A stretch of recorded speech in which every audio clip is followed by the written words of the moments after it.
Hello, Navkiran. So I'm very glad that you accepted my invitation for this conversation, and also welcome to everyone who is listening to this at a later point. My name is Fritzi Tietzmann, and we are speaking today about the current farmers' protests in India and Navkiran's own activism and the media practices she engages in order to circulate information and generate solidarity. So I will start by introducing her. Nakira Nat, you were trained as a dentist, I read. Is this true? Yes. Yeah. So, and I also read that you were disillusioned with the work in a private hospital and then later on got a degree in film studies. So quite a U-turn, one can say. A degree from Ambedkar University in New Delhi. And since January, you were staying at the protest sites of the current farmers' movement near the Tikri border, just outside the capital city of New Delhi. And Rohit Kumar from the Wire called you, and I like that, an Andolan Jivi, a professional activist living in a tent in the middle of a highway on the outskirts of Delhi. So you are engaged in many activities and also known as the co-editor of the now famous protest newspaper called Trolley Times. That is how I came across your name and your work. And the protest goes on, and you have been at the site for almost 6 months now, I believe. More than 7 months. More than 7 months. So since December, you will Yeah, stay? from late November actually, because the movement started on 26th of November. Actually, the movement started months before that, but it was going on back home in Punjab and like in different parts of the country. But on November 26th, uh, the farmers decided to move towards the national capital. So in a way, we consider 26th, 27th of November as the starting of this movement when they Mm-hmm. reached on the borders of the national capital. So from day one, I'm there on the border sites. Maybe before we go move on, could you give us some background on the movement? Like we already jumped into it because, of course, I have some background knowledge, but who is protesting and why? Could you explain this a little bit? Yeah, sure. I guess that's really important because although now one can say that everybody knows why farmers are protesting because it's been more than 7 months, but I guess it's really important to repeat it again and again because that's what we are doing sitting on the protest sites. We every day we are talking about the same issue, about the different perspectives, aspects of the same issue. So it's really important for us as protesters to repeat it again and again so that uh, like this government will listen us. So I will also start from the beginning.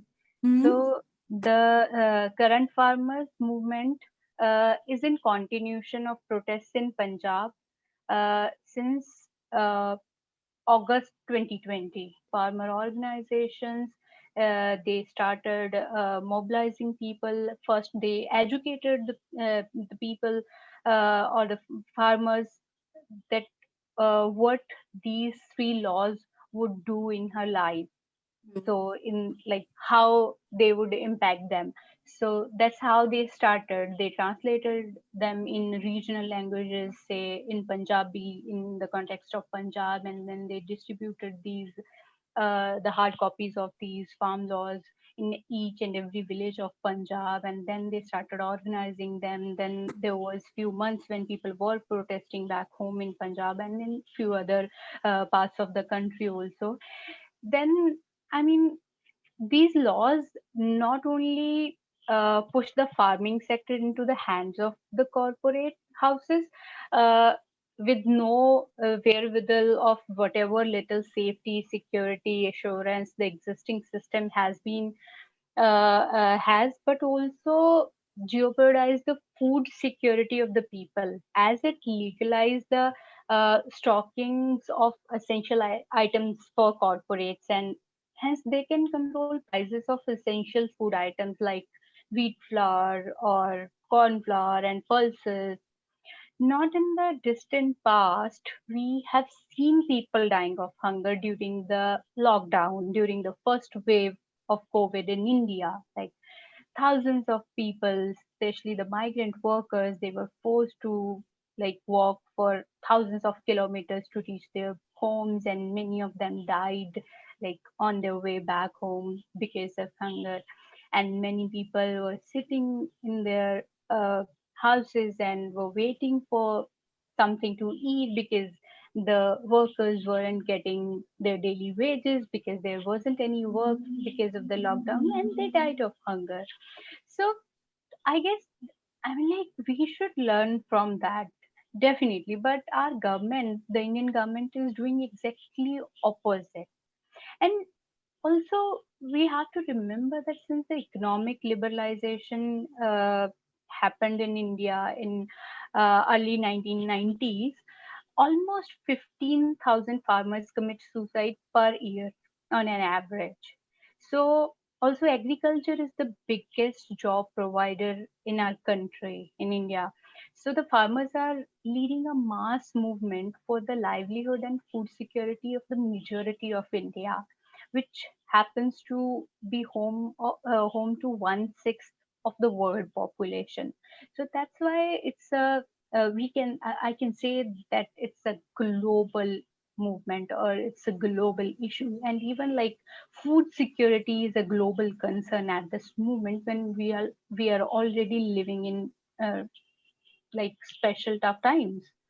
So since then, since on November 26th, farmers decided to march towards the national capital. Not just Punjab farmers, but farmers from Haryana, Uttarakhand, Uttar Pradesh. They also joined the Punjab farmers, and they reached on the borders of the national capital on 27th of November. And since then, they are sitting on different protest sites. So, government, like, during those days, it's like I suppose many of you have seen those visuals when farmers were marching towards the national capital, and the way this government tried to stop them. They put barricades, they put like concrete blocks on the roads, and like, government tried to do everything. They dug up the roads. I'm an activist from last almost 12, 13 years. And I guess I'm like, every time we used to do any protest, government used to say the protesters are destroying the public property. And I guess this is the first time when government, like in open daylight, destroyed the public property just to stop the peaceful farmers who were marching towards the national capital. And the visuals of 26th and 27th of November, they like spread on the social media. People like across corners of this world, they saw those visuals. And then like and another thing which is quite important to mention here, that this particular government is like what they are doing from last 6 7 years. Every time there is any movement against the policies of this government, or like for the people's rights, so they are trying to demonize that movement. Like in case of JNU, when the students were protesting against the privatization of education or against the seat cut, then they said these are anti-national elements, so they are tukde tukde gang. And so these kind of labeling, when Dalits protested for their rights, they against demonize their movement. And when like people during the anti-CA NRC movement protested, they put them in jails. So I guess, and every time, like, to a bit extent, they were successful. The government was successful in demonizing those movements, because in case of Muslims, our media are like cinema, our society, they played a really important role in last like 60, 70 years to demonize that particular community. Or like in general, there's a sentiment against the minority communities in this country, which the politics, the society, the media has like built upon like during the last many decades. But in this particular case, this government didn't succeed in that way because there was an in general sympathy towards the farmers being annadata, the food provider. So when they try to label them as separatists because they are from, majority of them were from Punjab during the initial days. So this government said they are asking for a different state, they are asking for Khalistan, so they are separatists. And then they showed the red flags in the movement and said these are the Maoist people, and they tried each and every agenda. Then they started to like build that narrative Punjab versus Haryana, because there was a unity of Punjab and Haryana farmers in this movement, which is still like brilliant. So they tried every tactics, but it didn't work this time. So in a way, this particular movement, not just like the farmers are not just fighting for like millions of people, but at the same time, they like also defeated the agenda of this Hindutva government, of agenda of communalism, agenda of that religious hatred, agenda of like that caste division. So I guess on many levels they already defeated this government. Thank you. This is very interesting that you also draw parallels to previous movements of the last decade, because I mean, this also is my observation that there's this constant, what did you call it, demonization of people who dare to resist or dare to object. I mean, which is actually a basic function of democracy, that you have the right to voice your opinion. No? And as you explained, this is what the farmers movement is doing. And yeah, you're right. I think it's a global concern. No? We are facing climate change, all of us, no matter how privileged we are. And it's always the farmers and the working classes who bear the brunt of all this. So you already... sorry, yeah? Yeah. If you don't mind, I also want to mention here that the similar policies were introduced in the US in 1978. At that time, the farmers from the states, they also marched. I mean, like there was a tractor march at that time also in the Washington, D.C. So it's not like this is something new, and it's not like this is something only limited to India. So similar, and like at this time now, when like we see the stats, so who is the biggest farmer in the US? Bill Gates. I'm like a corporate. So the, I mean, it's the farmers are not like just saying from like their ideas. It's like not like just the probability thing, because these policies had already proven what they are gonna do. And like in the US, we have lived examples how like they will corporatize the whole farming sector.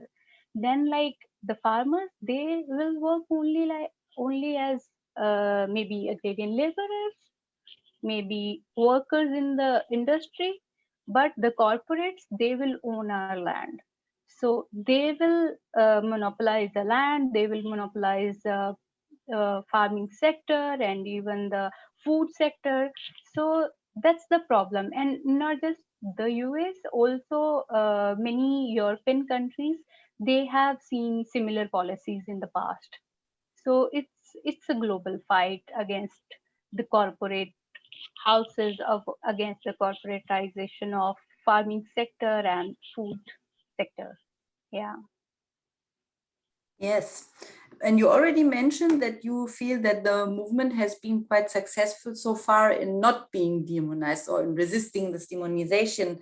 What else would you say has been achieved so far, and what would be the goal of this ongoing activism? I guess, I mean, like, if I talk particularly about this movement, so the farmers or the farmer leaders, they are adamant on one single thing, that is repealing of these three farm laws. They are saying they won't go back until the government is not repealing these three farm laws. But otherwise, if we would see, this government, this movement has done or has achieved many things. Like few I already mentioned, but also like I still remember as an activist last year when we were sitting in our homes during the first lockdown, during the first wave of COVID, our government was using those tough times as an opportunity, and they were selling each and every public sector. I mean, like they they sold railways, they sold airports, and like whatnot, everything, you know. And we were sitting in our homes and thinking they are gonna sell everything and we won't be able to do anything. So that feeling of helplessness, and on the other hand they were putting our comrades, our fellow activists behind the bars in that on the name of Delhi riots, uh, after the anti-CA and NRC protest, like people who are still in jail. On 10th of July, it would be 300 days of Omar Khalid's jail. So, so that kind of situation was there. But when the farmers started protesting, even during the lockdown back home in Punjab, and then they started moving towards the national capital, I guess that was the time which also gave us a ray of hope that no, how tough it is, how hard it is, people will resist. So the resistance will happen each and every time until like even a single person is alive to challenge this government. So that's something this government taught us. And I guess like now, I mean, that aura of Modi, which they tried to construct from last many years, which they especially like constructed during 2014 elections, and they again like played on the same during 2019 elections. I guess that's also in a way fading away. So, and farmers movement played a really important role in that. So I guess these are some achievements of the movement which they have already like done.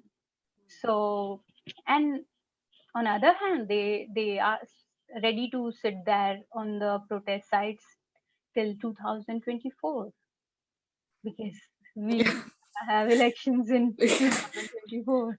Yeah, I think they will have to, probably to some extent, to like, you know, to resistance, to keep up the resistance for some time.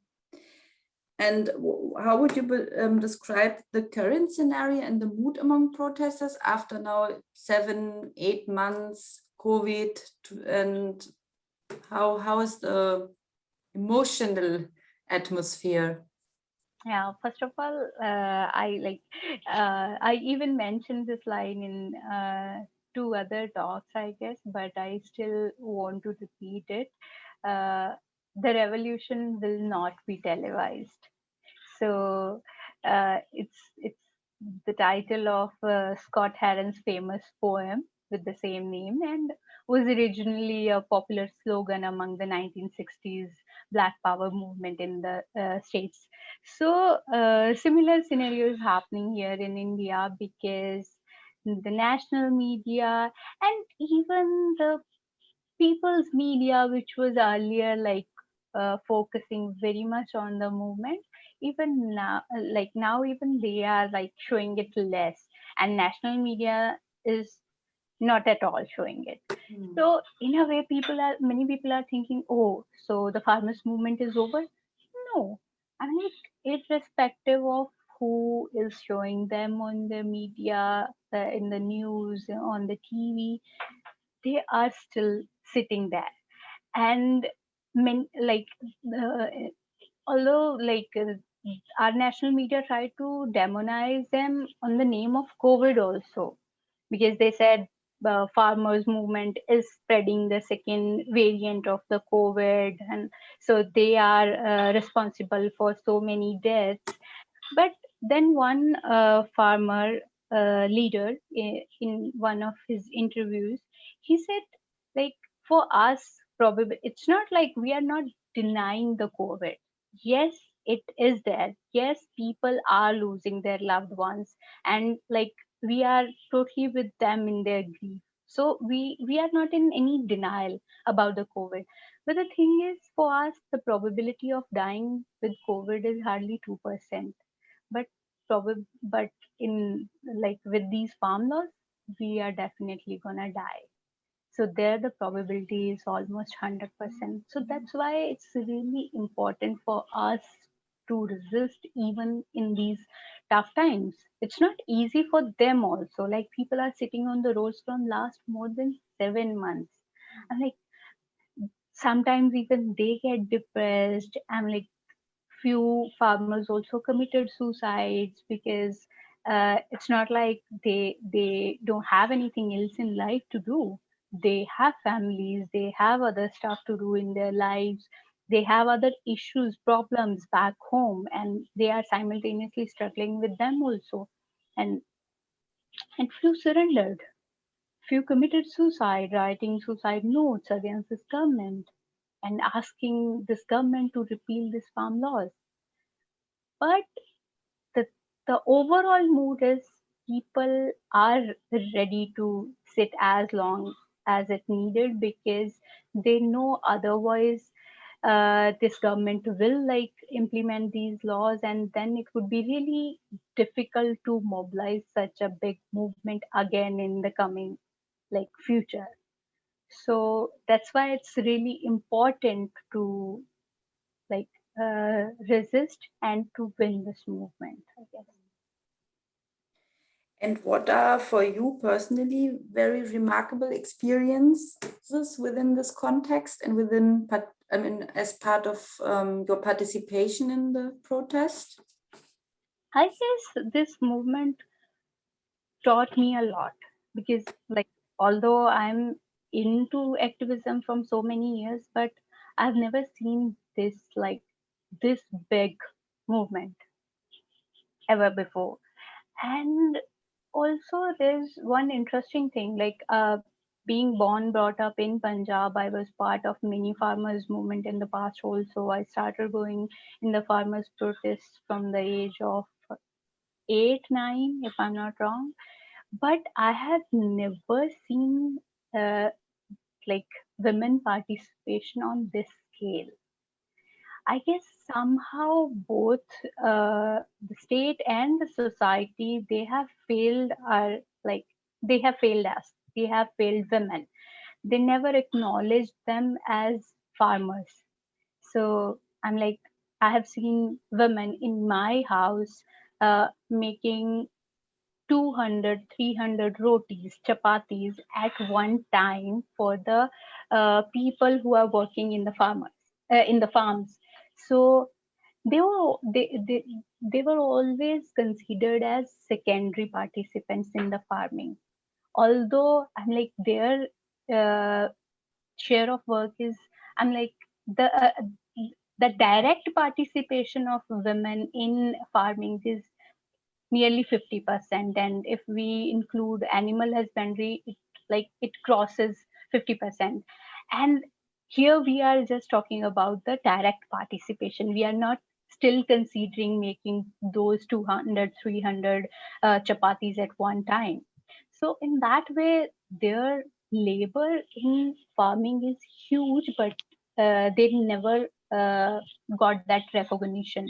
And I guess, in a way, this movement uh, like succeeded in that thing. Now, like, when we talk about farmers, there is a picture of women farmer also. So at least the society is starting to acknowledge them as farmers, if still not the state. And and it's not like somebody gave them this very easily. They have struggled for it. So it's not like there is one struggle going on in this farmers movement. There are layers of struggles. So say women, one, they are fighting struggle against the three farm laws, but on the same hand, they are also struggling for their rights. They are also struggling for their recognition. They are also struggling for their share of labor. So, and same is the case with Dalits. I mean, the agrarian laborers. They are also like these laws will impact them also directly. So they are also part of this movement, and they are also fighting for their share. Here I would like to mention one incident. It was an interview which I have done for the Trolley Times. So there was a woman named Akbari. So Akbari is a Muslim woman uh, uh, who lives in Bathinda district, and she, I guess, like she walked for almost uh, 11 days, if I'm not wrong, along with her husband to reach on the protest sites in solidarity. And she doesn't have any land. So when I interviewed her, I asked her that you don't have any land, then why are you coming in solidarity of this movement? And then she replied, saying, when the land is taken over by the corporate, her dream of owning the land will also be snatched. So I guess she echoes the strong sentiment which puzzles many. The landless, however hard it seems, still sees the present condition better than corporate takeover, because then that would be a bigger enemy for them. So their struggle would be more difficult in that case. So I mean, like, these internal struggles are quite interesting, and like seeing the movement in these layers, in these nuances, is something really important, and it's something like teaching us a lot about the mass movements. Hmm. Yeah, I can imagine that. I read, you mentioned also in some, I think, article that I've read that, but that you also criticize a little bit how gender relations play out at the protest site, that some men still haven't learned that they can also cook, and that this division of labor across along gendered lines is still quite persistent. But regardless of this, I think what you mentioned about women protesters, it's also, I mean, I was following the protest from afar through media, through social media mostly, because it was not covered so much also in German national media.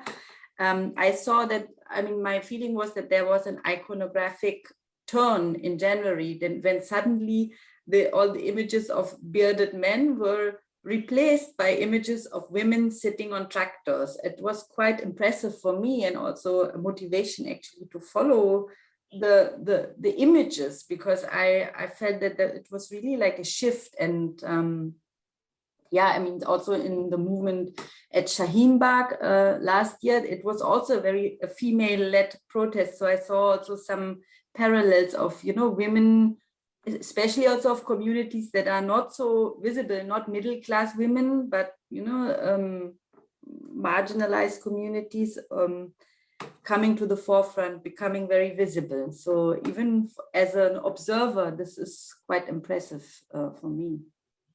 And I guess this I'm like landless laborers and workers, women are also present in large number on like in the protest, but even more of them are back home. taking care of everyday work at home and fields, so that unfortunately relatively more men could be there at the protest sites. I mean, like, their absence has to be read structurally, not merely by numbers. Even their absence is facilitating the mobilization. So Hmm. it's not an endorsement, but acceptance of a rather sad reality. And I guess, like, looking from this perspective, along with the farmer leaders like Kavita Kurunguti, Harinder Kaur Bindu, or my mother, Jasbir Kaur Nath, Sukhvinder Kaur, or like workers leader Nodeep Kaur, who has a, and like all these women leaders have a long history of organizing and protesting on issues of farmers, labor, Dalits, and women's rights. Give us a sense of women's stake as well as their participation in this mass movement and their recognition as prominent leaders, which like which has happened only during this movement. I guess, like, social media played a really important role in that. So I mean, like, their recognition as prominent leaders has only made movement more credible and more reflective of the farming workforce. These leaders have been on the streets and some even in the jail numerous times. Like, my mother went to jail 5 times on like these similar issues. I mean, like, but and long before this historic struggle started. In fact, they are the building blocks of the biggest ever protest in recorded history, because they were building the ground for such kind of movement from last many decades. As the long history of peasants organizing exhibits, there are no overnight leaders. So it's just the media and outside world that could no longer ignore them anymore. And they are there on our very face. Okay, now let's deal with them. So I guess, I mean, like, yes, this movement has done that. And from a feminist perspective, definitely we have to acknowledge it. And Hmm. you are quite right in, like, in case of the Shaheen Bagh movement. I guess the, like, past recent years, we have seen that, like, feminist upsurge in mass movements also. So credit goes to that also. We hope it continues. Hmm. So you already mentioned this example of the Muslim woman who marched in solidarity towards the protest site. So how do people at the protest site practice solidarity, and how can people who are not present express solidarity, in your opinion? Like, it's very interesting now. These protest sites in itself became like small cities or towns. So now, like, there are neighbors to each tent, like, okay, go there and bring this or bring that, like these kind of everyday relations, which we, like, I don't know about the other communities, but in India it's very much there, especially in the rural India, that knitted communities where, like, in everyday life you depend on each other. So it is there in this movement. I'm like, in a way, it it it is a really good example of how communities should live. So there is that collective feeling, like, in the morning, people from Haryana, they are coming on their tractors and trolleys, distributing vegetables free of cost.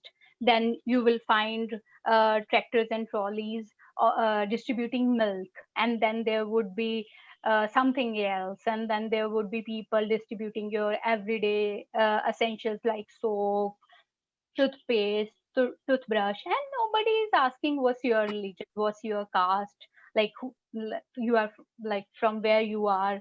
So nobody is asking for those details. So for them, everybody is a protester. So everybody is a fellow protester and everybody is responsible for everyone. So that feeling of collectiveness, and for people like us, like the young people who used to roam around, like uh, along the protest site, whenever like I feel hungry, I go to any tent and ask them, can I have food? And they're like, sure, sure, sure, sure, why not? I'm like, even if there's no like cooked food, they will immediately start cooking food for you. So wherever you will go, you will ask, I need tea. So they will, yeah, yeah, yeah, just wait for 2 minutes, we'll make tea for you. So like people whom I never met before, people who are not my relatives, people who are not my friends. But there is that feeling of collectiveness, there is that feeling of humanity. That's like really beautiful. That's something I really enjoyed. I guess these are the exemplary cities.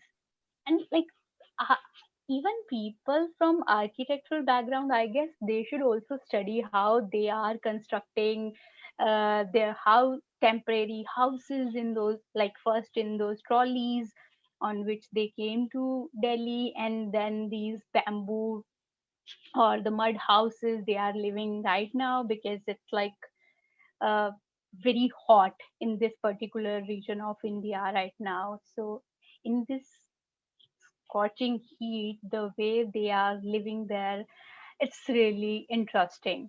So I guess, I mean, like these, like sustaining with minimal needs, like my mother, because she's also there from day one, and I guess she didn't left the morcha for more than a day or two, so she's constantly there.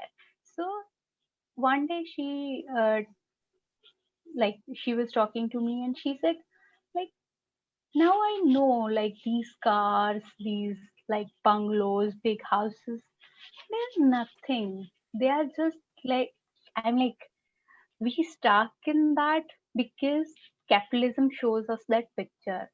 Otherwise, see, we are living from last like 6 7 months in these temporary houses on a footpath, and like it's a very happy life.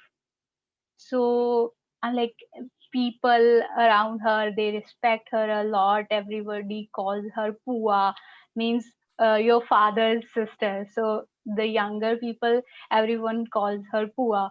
So I'm like, I'm like, there's a kind of attachment in like among people which you can't define, like which, or you can't bind in one in any logic in that way.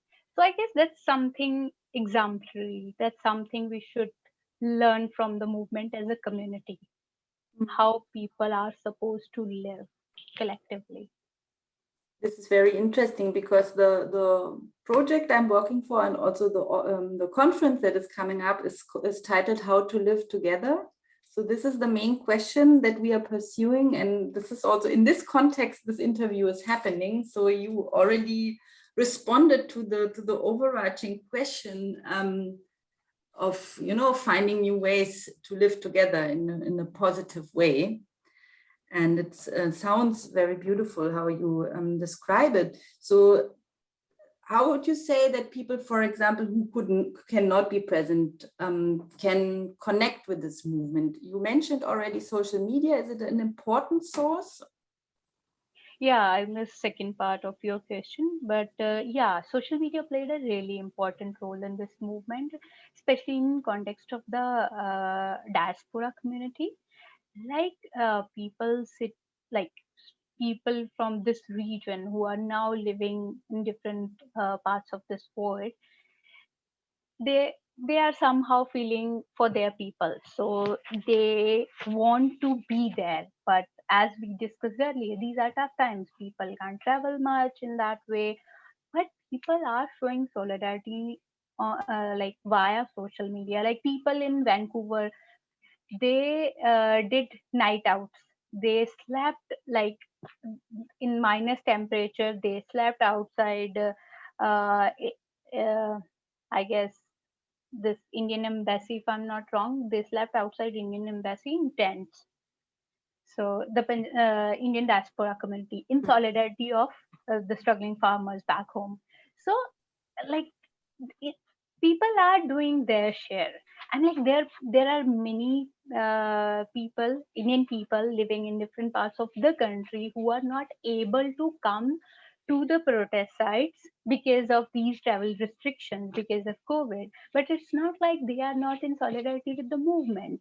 And like many states, they are organizing localized protests. So people in Kerala, people in like Northeast, people in mm, extreme South, people in Kashmir, they all are in solidarity. They are organizing small protests, or they are like organizing Zoom meetings where they want to know about the current status of the movement. So this is how I'm like, definitely social media, although social media do have its own limitation, but it played a really important role to tell us about these solidarities. So yeah, and also many people from different states. I'm like, if they were not able to come in large number, but say 5 people from one state and then 7 from one or 6 from another, I'm like, in small groups, they did come to the protest sites to show their solidarity. So yes, like people are trying their best. Few people are like doing economic help. Few people are like sitting in the like, and in this popular Punjabi music industry, they played a really important role in the whole movement. There are many songs in support of the farmers and the farmer movement, and people are playing those songs, and then they are sending their messages, their wishes. Many, like talking about the trolley times, many people contacted us saying we want to publish trolley times here and want to distribute among like our neighborhood. And we were like, yeah, we would be more than happy. Like, the only thing we want you to do, don't change any content. I'm like, don't change any content, otherwise you are free to publish it, to distribute it, because we also want to spread the idea of the whole movement. So people in the US, Canada, UK, New Zealand, and like many other countries, people did that. They published trolley times because we always we share the PDF file. So they published that and distributed that.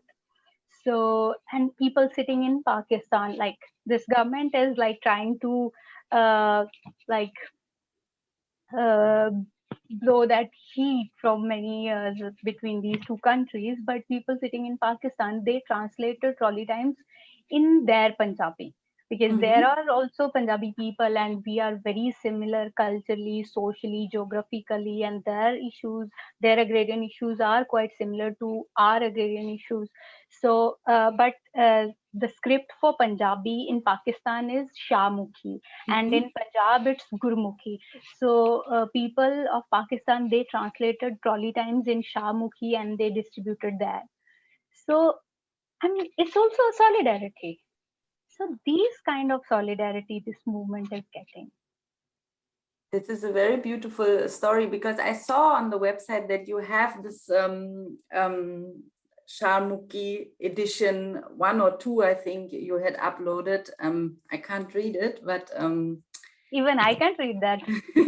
it's very impressive. So yeah, so maybe let's talk a little bit more about trolley times. You already started to talk about it. So how did this idea of trolley times come into being, and who are you? I mean, who makes trolley times?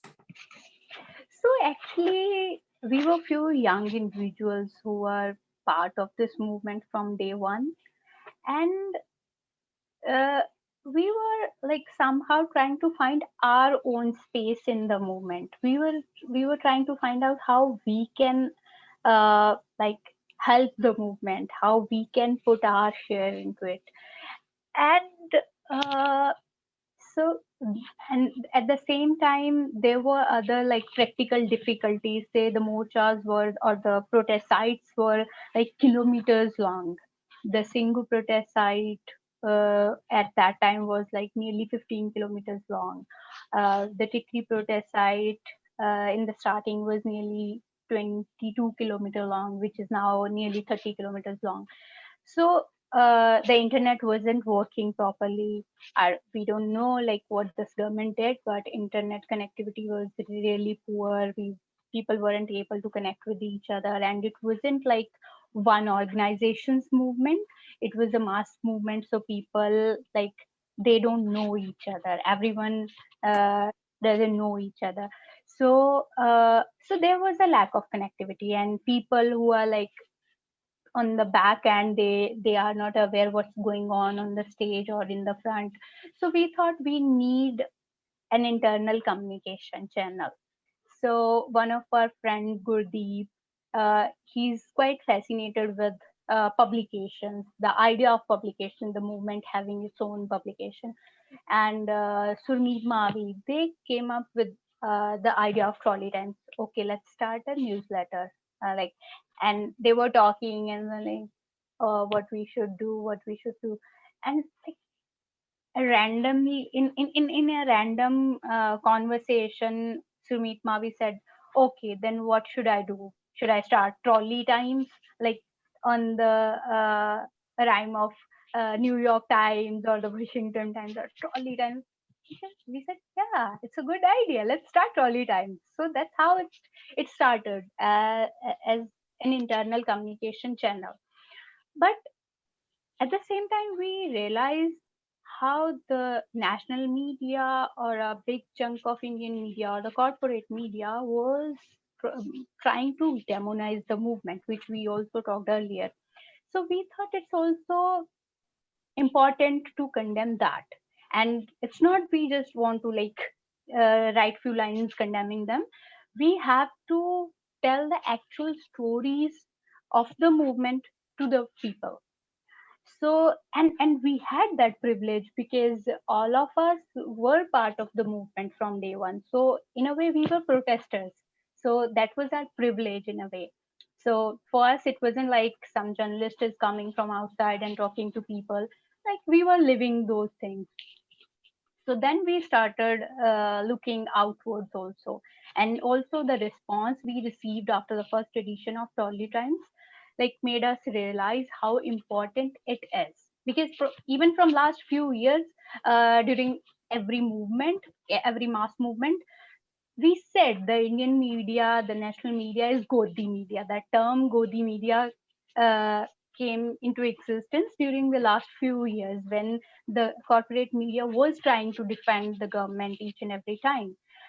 But there wasn't an alternative as such. It's not like complete absence of the alternative. There are media handles like uh, web who are running websites, say The Wire or Quint, Scoop, but they have a kind of limitation of one, they are very tech savvy.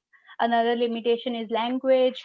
They are either like limited to English or maximum Hindi. Their like regional languages are still missing. So our focus audience was rural Indian elderly people uh, for whom still media means a hard copy of a newspaper.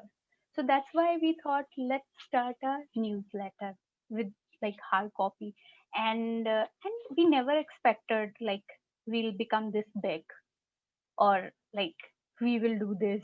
And when we started just with 1000 copies, the first edition we published 1000 copies, and that we distributed on two protest sites, Singhu and Tikri. But the response we received from the people, from the like pro people media, then we realized how important it is. And then we started looking outwards, we started expanding, we like then eventually we reached at 7000 copies, and we started distributing them on all the protest sites, which are like 5 now. So and now our social media circulation is also quite like big. We have almost 80,000 followers on like collectively on all social media handles. but interestingly, like we are a very small team.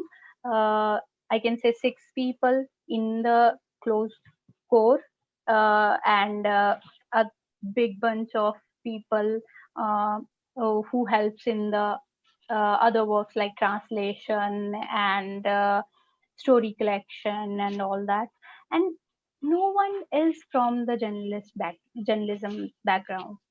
So, like you mentioned in the introduction, I did BDS, so I'm trained as a dentist. One is a physiotherapist, another is an engineer, one is doing PhD.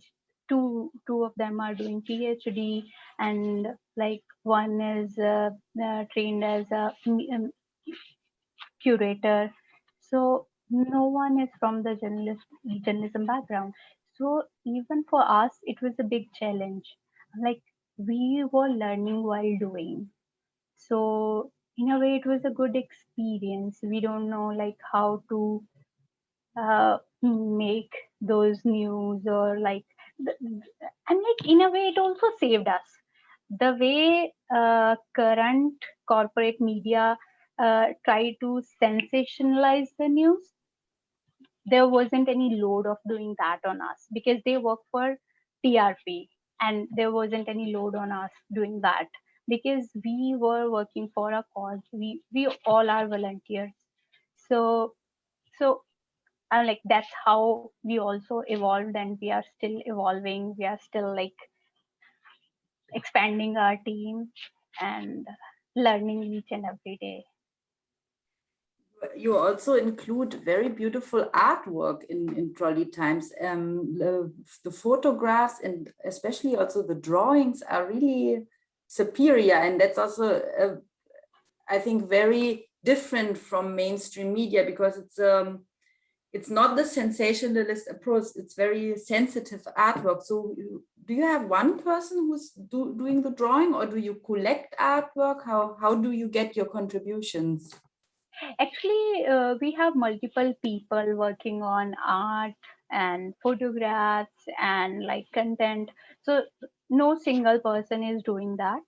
So yeah, there are multiple people who are like supporting us, who are part of the movement, who are like showing solidarity in their ways. So there are many artists, there are photographers, there are people like us who are activists, and sometimes they write also.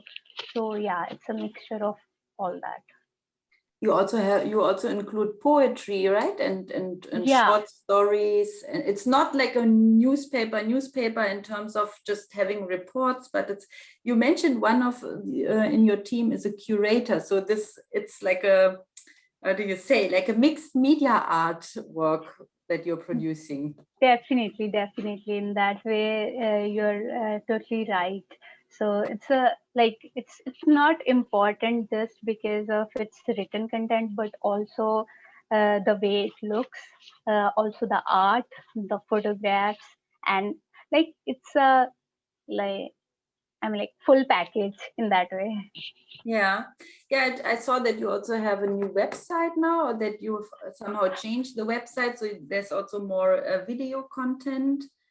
And Yeah, we also started doing video interviews and started putting those videos on our YouTube channel. So because I guess like in this time, in the time of digital, we can't miss any of these platforms if we want maximum reach. So that's why like we are trying each and every platform, and now we are making video content also. yeah, and I think in one of the first editorials you write that you aim to include different voices and ideologies under the umbrella of the farmers movement, because I mean, you mentioned this already, that it's a mass movement and there's so many different people from different communities as well. So I'm sure there are also different ideologies coming together under this common cause. But do you experience difficulties in this attempt at bridging these differences? Yes, we did. So from the very beginning. Yeah. So yeah, I mean, like we discussed it earlier also. It's a mass movement. It's not a movement by one single organization or a political party. So people from different ideologies, from different organizations, from different political backgrounds, they are there on the protest side, part of the movement. So yes, our intention was to like give all of them one platform. So in a way, there are people uh, who believe in like Punjab being a separate state. They are also there. There are also people who are having communist background or who believe in left ideology. There are also people who are otherwise politically inclined towards Congress or BJP. Like they are there because they are farmers. They are there because they think that it's really important to repeal these three farm laws. So on this one particular agenda, they are together. So that's why we were very sure that we don't want to target any one ideology or organization, and neither we ever claimed to be a mouthpiece of the SKM, Sanयुkt Kisan Morcha. So it was uh, in a way innocent collective initiative of young protesters, because uh, we also wanted to show our solidarity. So it was our way to show our solidarity. So from very beginning we were sure on these few things. One, like we are not catering any one particular ideology. So we are here for the morcha, so we are here for everyone who is part of the morcha. But yeah, we won't give space anyone who will try to damage the morcha. Second, like the government is saying it's a Punjabi protest, it's the Punjab's farmers who are protesting. We said no, it's not only Punjab. People from Haryana, people from Uttarakhand, people from Uttar Pradesh, they all are there, and they are Hindi speaking people. So our newsletter can't be in just one language. So we started we started bilingually, Punjabi plus Hindi. Later we also translated in English when people sitting in the diaspora, they asked us to do that. And then many people, as I said, voluntarily did the translation work. Like we got to know people translated in many Indian regional languages, say Bangla, so and Malayalam, Marathi, and like internationally Shamukhi, French, Spanish, and Latin, I guess. So like we even don't know who those people are who are doing these translation works. So uh, so yeah, I mean, like this is how it happened. This is so interesting. I mean, that you don't even, that people translate your newspaper and it travels across the world. You don't even know where and how. But I mean, this is also, it's a beautiful example of even like an offline medium. I mean, you use all these online tools as well for circulation, but even an offline medium in these times still can travel. It's I like it. And It's a success. yeah, also I guess because like in our team there are activists, there are visual artists, writers, like uh, people who are doing research work in that way, scholars. So like none of us is a trained journalist, as I said earlier. So that also gives us more freedom and a fresh approach to bring out this newsletter. So we make space for article for every kind of readership, because we ourselves are from different like fields or areas. So we have scholarly essays on the movement, ground reports from various protest sites, testimonials, illustrations, photographs, cartoons, and profiles of unions and protesters. So, and like as I said, we are publishing like in two languages and also like translating in other languages, not us but the volunteers who are doing it. So in that way, there's a balance of content for the readers of all age groups, education level, and that's why I guess it's appealing to the masses. So Mhm. yeah, and I'm like, there are people, elderly people, who don't know how to read, but still for them, like I remember one incident. So there was one old lady, very old lady. So she was serving water at some stall in Singu. So there was another friend of ours. She's an activist. So she wrote a Facebook post about it, from where I get to know about this incident. So she went there on the Singu protest site. So she was having water there. And like, to that lady, that girl seemed like educated, young girl. So that lady asked her, do you know how to read? She said yes. And then she like took out Trolley Times and said, listen, this is our newsletter. Can you please read this for me? So that was really beautiful. That, like, the way people owning it, that's something like, I guess that was proud moment for us. Understandably, yes. Um, and you also pursue other activities, like cultural activities at the protest site. Are you still running the library and doing movie screenings? Library, we are still running, Mhm. but not the screening thing. It's on hold. So yeah, we started, like, as I said, these are small towns and they are having each and everything that one town should have. They are having their own libraries and film screening centers and schools and everything. So in that way, we started screening films on the name of Trolley Talkies. So it was quite a success, but then it was raining heavily, and our like screening area, like, it was totally underwater, and there were other issues also. So I'm like, because of that, so it's now on hold, but the library is still running.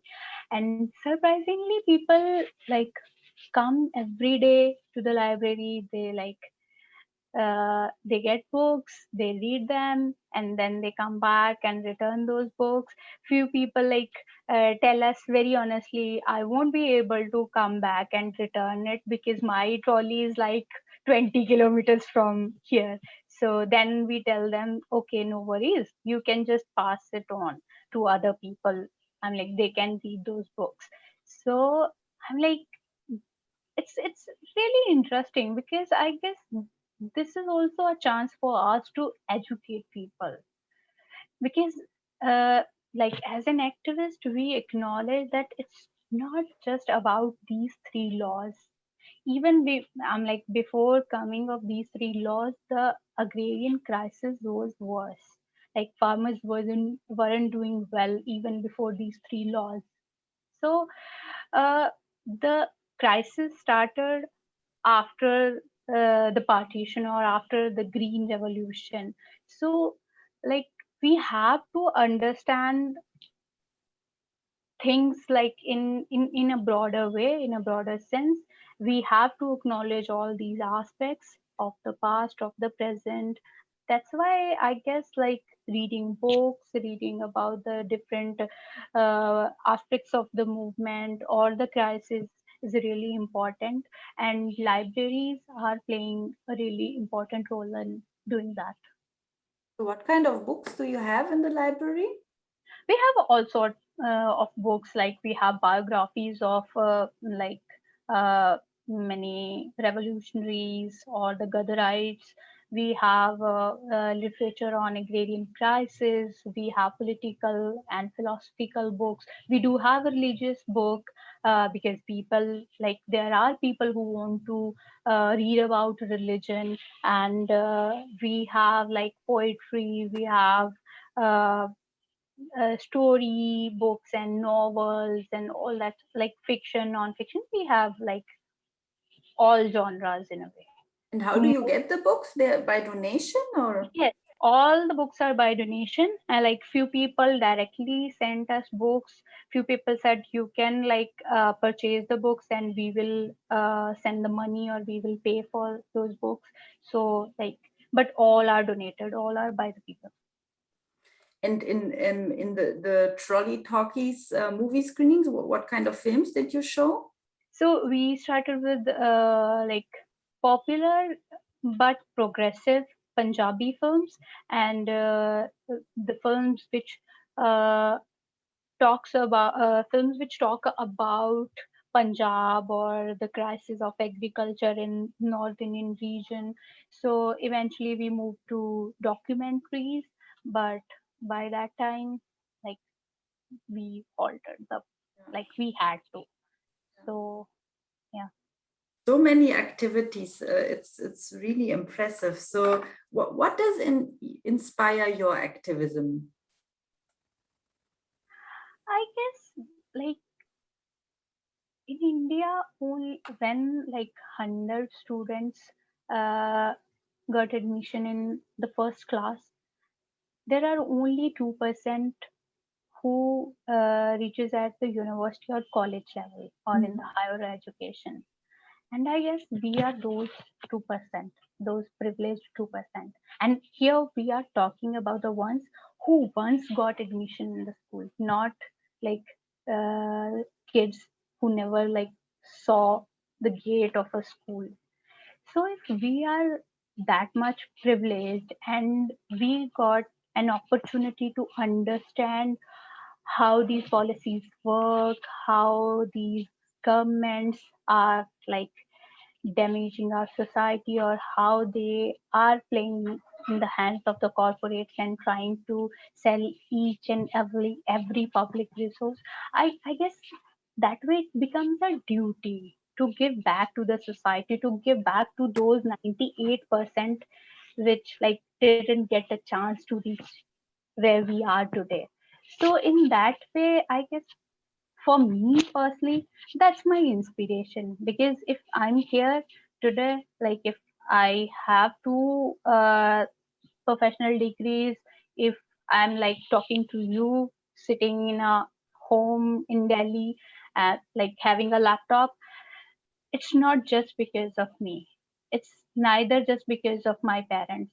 It's because of the society. So there were workers who built my school building. There were workers who built my dental school building or my university building. But their kids, they can never dream of going to those places. The people who built those places, they can never imagine their kids going there. So that way, like I'm answerable to them. So I guess my activism is inspired from them, because like if I'm here today and so many people are like responsible for me reaching here today, so it's my duty to work for them also, or to like question my government that why only me, why not those 98%, or why not those who never saw a school's gate or school's building. So yeah. Yeah, I can only second that. It also inspires my research and my own. I mean, the positionality that you describe. I mean, it's different, but it's of course similar. Sitting in Europe and having a university degree, so I can relate to what you're saying. So maybe as a last question, what would be your dream or your wish for the future? Immediately, I can think of two, three things. One, I want this government to repeal these three laws as soon as possible.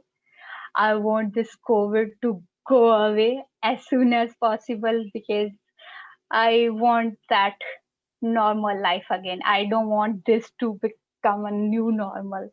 I guess, like as I told earlier, like as we discussed earlier, these protest sites, they are exemplary spaces in the sense how a community should live, that sense of collectiveness, the like opportunities or the material things are available for everyone across caste, class, region, religion, race, everything, ethnicity, everything, gender.